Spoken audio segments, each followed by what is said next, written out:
আসসালামু আলাইকুম ওয়া রাহমাতুল্লাহি ওয়া বারাকাতুহু। আলহামদুলিল্লাহ ওয়াহদা ওয়াসসালাতু ওয়াসসালামু আলা মান লা নাবিয়্যা বা'দা। প্রশংসা আল্লাহর, সকলেই বলে আলহামদুলিল্লাহ। শান্ত প্রতিরণ হোক মুহাম্মদ সাল্লাল্লাহু আলাইহি ওয়াসাল্লামের প্রতি। আজকে আমরা ব্রাহ্মণবাড়িয়া পাঘাচং গ্রামের বাইতুল মামুর জামে মসজিদ, যেখানে পাঘাচং গ্রাম, বাইতুল মামুর জামে মসজিদ, যেখানে একটি ন্যাক্কারজনক এবং ঘৃণিত ঘটনা ঘটেছে, যা আপনারা সকলে অবগত আছেন। সেখানে মসজিদে হামলার পরে আজকে আমরা প্রথম এখানে জোহরের সালাত আদায় করলাম। সবাই বলে আলহামদুলিল্লাহ। এবং আল্লাহর কাছে দোয়া করি আল্লাহ যেন আমাদের এই সালাত আদায়কে কবুল করেন। আল্লাহুম্মা আমিন।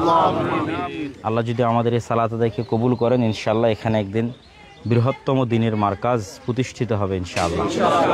আমাদের এখানে আসার পিছনে, এই মসজিদ দেখার পিছনে বা এই মসজিদের সহযোগিতা করার পিছনে দুনিয়াবি কোনো স্বার্থ নেই। সম্পূর্ণরূপে আল্লাহ সুবহানাহু ওয়া তাআলার সন্তুষ্টির জন্য, মাজলুম জনগণের পাশে দাঁড়ানোর জন্য। এই একই ঘটনা যদি কোনো আহলে হাদিস অঞ্চলে কোনো হানাফি মসজিদের ক্ষেত্রে হতো, তবুও আমি সেখানে একইভাবে যেতাম এবং গিয়ে সেই মসজিদের সহযোগিতা করার চেষ্টা করতাম। কেননা এটা হচ্ছে জুলম, অত্যাচার। এটা হচ্ছে অন্যায়ের বিরুদ্ধে, অত্যাচারের বিরুদ্ধে চেষ্টা। এবং এটা আমরা সবাই জানি যে মুসলিম হিসেবে আমরা পরস্পরের ভাই, এবং পরস্পরের ভাই হিসেবে মতবিরোধ সাহাবীদের যুগেও ছিল, মতবিরোধ ইমামদের মধ্যেও ছিল। আজকে যে বিষয়গুলো নিয়ে মতবিরোধ চলতেছে, এগুলো একটাও আজকের মতবিরোধ নয়। এগুলো সব 1300-1400 বছরের পুরাতন মতবিরোধ। এই রাফুল আদাইনের মতবিরোধ, এই সূরা ফাতিহা, জোরে আমিন, এগুলো এখনকার না। বয়স 1300-1400 বছর হচ্ছে এগুলো মতবিরোধের। সহিহ বুখারীতে এগুলোর উপর অধ্যায় আছে, সুনানুত তিরমিজিতে এগুলোর উপর অধ্যায় আছে, এই সেম জিনিসের উপর। কিন্তু তারপরও তাদের মধ্যে ভালোবাসা, ভ্রাতৃত্ব ছিল, উঠা বসা ছিল। আয়েশা রাদিয়াল্লাহু তাআলা আনহার সাথে আব্দুল্লাহ বিন আব্বাস রাদিয়াল্লাহু তাআলা আনহুর ফতোয়ায় মিলেনি। তার মানে কি তারা মারামারি শুরু করেছে? এটা কখনোই হয়নি। তো আমাদেরকে বুঝতে হবে যে ইলমি জায়গায় মতভেদ হতেই পারে, মতপার্থক্য থাকতেই পারে, কিন্তু ভ্রাতৃত্বের জায়গায় ভ্রাতৃত্বের বন্ধন অটুট রাখতে হবে। আমি আশঙ্কা করি যে বাংলাদেশের অবস্থা যেন পাকিস্তানের মতো না হয়। পাকিস্তানে আপনারা যদি হিস্ট্রি পড়েন, তো পাকিস্তান প্রতিষ্ঠার পর থেকে এখন পর্যন্ত কত আলেম ওলামা শুধু এই মাযহাবগত গণ্ডগোল মারামারির কারণে মারা গেছে। মানে বিদ্বেষ এমন পর্যায়ে চলে গেছে যে এক দলের লোক আর এক দলের আলেমেরকে আত্মঘাতী বোমা হামলা করেছে শহীদ হওয়ার নিয়তে, নাউযুবিল্লাহি মিন যালিক। আবার তারা আর এক বড় আলেমকে হত্যা করেছে শহীদ হওয়ার নিয়তে। যেমন আমাদেরই সালাফি আলেম আল্লামা ইহসান ইলাহি জাহির রাহিমাহুল্লাহ, তাকে হত্যা করা হয়েছে, এবং এটার পিছনে শুধু মাযহাবগত মতবিরোধ ছিল। তা আমাদের এই যে সুজলা সুফলা শস্য শ্যামলা বাংলাদেশের যে ঐক্যবদ্ধ রূপ, এইটা যদি আপনারা মনে করেন যে ফিলিস্তিন হওয়া থেকে আটকাতে হবে, তাহলে এখানে এই ধরনের চরম পর্যায়ের বিদ্বেষ স্থাপন করা যাবে না। মতবিরোধ থাকবে, সবাই পজিটিভ ওয়েতে দাওয়াত দেবে।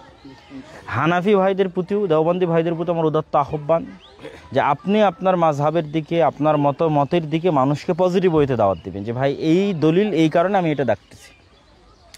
আমাদেরও যারা ভাই আছে তাদেরও উচিত যে সরাসরি কাউকে মুশরিক বলে দেওয়া বা সরাসরি কাউকে কাফের বলে দেওয়া, ঠিক আছে, বা যে ভালোবাসার ব্যক্তিগুলো আছে তাদেরকে মুশরিক বলা। আল্লাহ কিন্তু হিন্দুদের প্রভুদের মূর্তিদের গালি দিতে নিষেধ করেছে। কারণ আমি যদি ব্রাহ্মণবাড়িয়া থাকি, ব্রাহ্মণবাড়িয়ার কোনো বড় হুজুর, কোনো বড় আলেমের নামে যদি আমি সরাসরি এরকম কিছু বলি, উত্তেজনাকর পরিবেশ তৈরি হবে। তো এই জন্য আমাদেরকে হিকমার সাথে পজিটিভ ওয়েতে দাওয়াতি কাজ করতে হবে।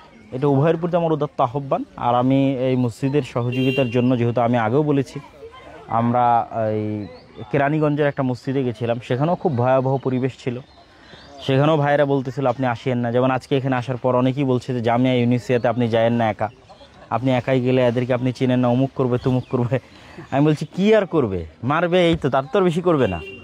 তো আমি একাই জামিয়া ইউনিভার্সিটিতে গেছি আলহামদুলিল্লাহ। এবং আমার দৃঢ় বিশ্বাস যে এই যে যাওয়ার সাহসটা, উঠা বসা করার সাহসটা, এইটা আমাদের দাওয়াতি ফিল্ডকে পজিটিভ ওয়েতে দাওয়াতের জন্য আরও বেশি পজিটিভ ভূমিকা রাখবে। সবসময় যদি আমরা একটা ব্যারিয়ার দাঁড় করিয়ে রাখি, তাহলে ওখানে আন্ডারস্ট্যান্ডিং গ্যাপিং তৈরি হয়। তো ঠিক এখানেও আমি আজকে এসেছি, এবং এখানেও পার্শ্ববর্তী যে মাদ্রাসা আছে, হয়তো যাদেরকে বলা হচ্ছে যে সেই মাদ্রাসার উস্কানি বা তাদের কিছু একটা থাকতে পারে, আমি সেই মাদ্রাসাতেও যাবো এবং তাদের শিক্ষকদের সাথে কথা বলবো ইনশাআল্লাহ। এতে আমার কোনো আপত্তি নেই, কেননা আমি চাই শান্তি প্রতিষ্ঠা হোক। এইটা হচ্ছে শান্তি প্রতিষ্ঠা হলে তারাও ভালো থাকবে, আমরাও ভালো থাকবো। আর মামলা মারামারি গন্ডগোল হলে তারাও ভালো থাকবে না, আমরাও ভালো থাকবো না। আর আপনাদের উদ্দেশ্যে শেষ নাসিহা হচ্ছে, দাওয়াতি কাজ কখনো জুলম এবং অত্যাচারে বন্ধ হয় না। দাওয়াতি কাজ যদি কখনো বন্ধ হয় ন্যায়পরায়ণতা, আমানতদারিতা, সততা ইত্যাদির অভাবের কারণে, পারস্পরিক দ্বন্দ্ব বিভেদের কারণে। তা আপনারা যারা এখানে মসজিদ প্রতিষ্ঠা করছেন তাদের প্রতি আহ্বান থাকবে যে জুলমের কারণে ভয় পাওয়ার কিছু নেই, জুলম বাড়লে পা মজবুত হয়, কিন্তু আপনারা আপনাদের আমানতদারিতা, ন্যায়পরায়ণতা, সততার জায়গায় শতভাগ ঠিক রাখেন, আল্লাহ কবুল করবে এবং বরকত দেবে ইনশাআল্লাহ। এই বলে আমি আমার সংক্ষিপ্ত বক্তব্য এখানেই শেষ করছি। আবারও আল্লাহর কাছে দোয়া করি, আল্লাহ আমাদের এই মসজিদে আসা, ভাঙ্গার পরে এই মসজিদে প্রথমে সালাত আদায় করাকে আল্লাহ যেন কবুল করে। আল্লাহ আজকে ব্রাহ্মণবাড়িয়াতে আসা এবং এই মসজিদ সুন্দর সুষ্ঠুভাবে পরিচালনার চেষ্টা করাকে আল্লাহ সুবহানাহু ওয়া তাআলা যেন কবুল করে। আল্লাহ ওয়া আখিরু দাওয়ানা আনিল হামদুলিল্লাহি রাব্বিল আলামিন। ও হ্যাঁ, আজকে হেফাজত মহাসচিব সাহেবের সাথেও কথা হয়েছে, মাওলানা সাজিদুর রহমান ওনার সাথে, এবং ব্রাহ্মণবাড়ির এসপি তার সাথেও কথা হয়েছে। আমার বিশ্বাস যে এটা একটা ভালো সমাধানের দিকে অতি দ্রুত যাচ্ছে এবং যাবে ইনশাআল্লাহ। আমরা সবাই ধৈর্য ধারণ করি, নিজেদের মধ্যে ভ্রাতৃত্ব রক্ষা করি, নিজেরা কারো উস্কানিতে পা না দেয় এবং নিজেরা অন্যকে উস্কানি না দেয়।